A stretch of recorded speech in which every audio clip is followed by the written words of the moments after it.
50K, and he ended up winning that. And, since then it's taken off for him. He's an amazing runner, but, he actually is from Folsom, and Folsom's where we started the 2019 event. But that year in 2019, he was actually focused on trail races. He performed at OCC at the end of the year and was top 10 at OCC. And OCC, for those of you who aren't aware, is the shortest distance version of the UTMB race. There are actually several different races. And then he went full mix last year at Bandera, 100K, and almost got a golden ticket, which is a qualifying position for Western States.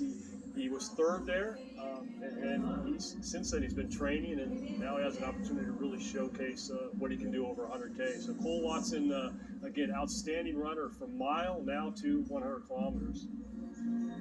We are staging this Project Carbon X2 at Wild Horse Pass. Let's take a more focused look at the venue.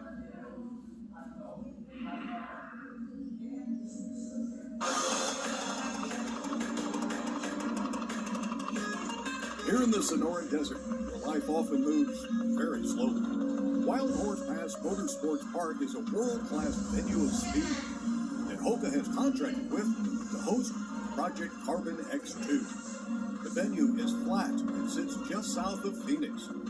And for the last week, Hoka has been setting up this racecourse and assembling the production team to cover this world-class event.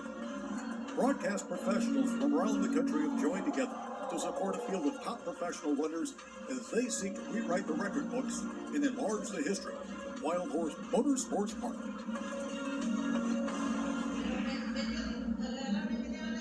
So far, so good. That's Sika Henry, one of the pacers on the right, leading that pack of women. Sika's a triathlete from Newport News. In fact, she's a one-city marathon champion twice over. Speaking with her the other day, she's very excited to be here. Excited to be able to say now she's a sub 3-hour marathoner. I mean, she's really coming to her own, but using that triathlon background to bring on her running. And she's excited to be here, but I think we're going to see her over the long haul in some of these big races. She was a high jumper at Tufts University. Yeah. She said that's a long... she definitely has a height for it. Well, I'll tell you, distance running, you don't dunk anymore. I'll tell you that. You lose your pop.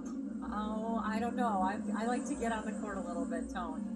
She said, I did a 50K run just to test on that distance at home with a friend and just to try it on. So there was, even the pacers are taking their job very seriously here at Project Carbon X2. Yeah, Sika actually performed at Kona back in 2019, the last time they had it, and she got a spot there.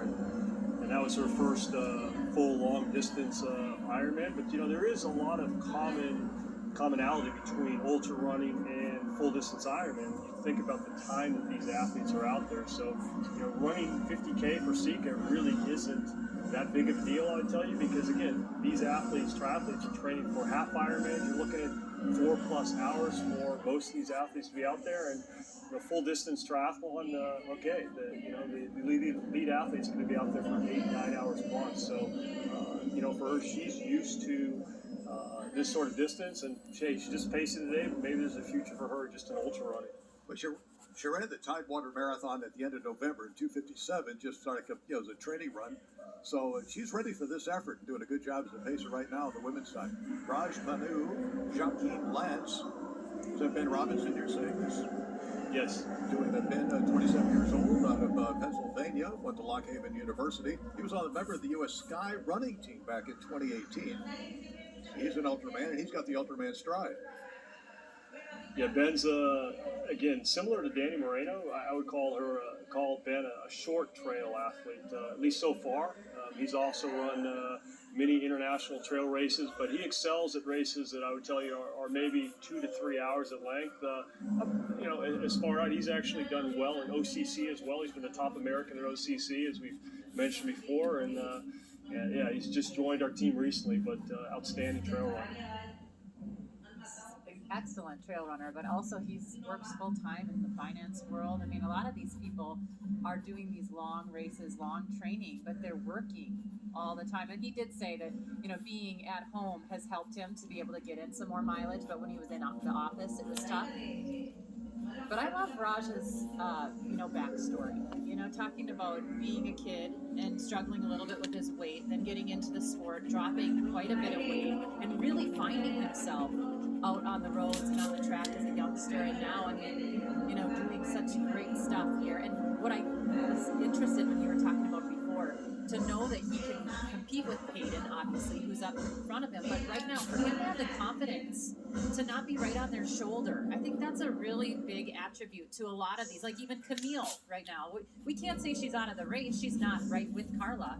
But to have the confidence to back off, what do you think that takes, Mike, to be able to do that?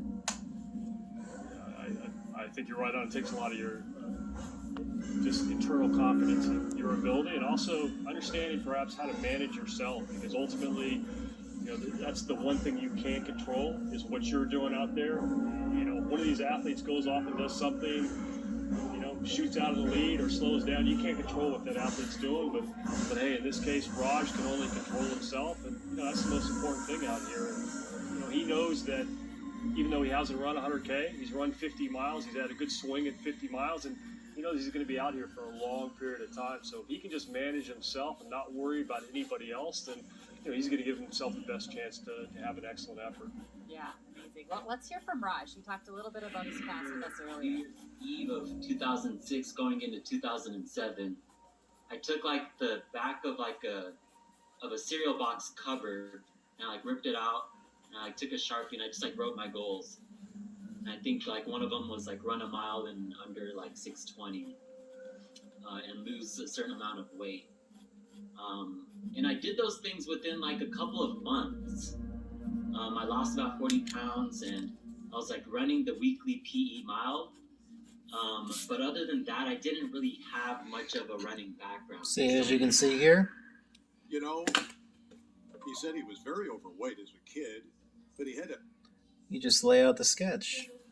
I'm drawing Godzilla's singular point. And this is just a light sketch of what my final product will be. Hope you enjoy it.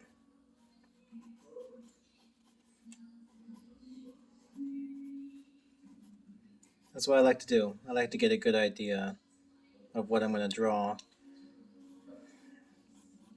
Because that goes with any sketch. You just get out an idea.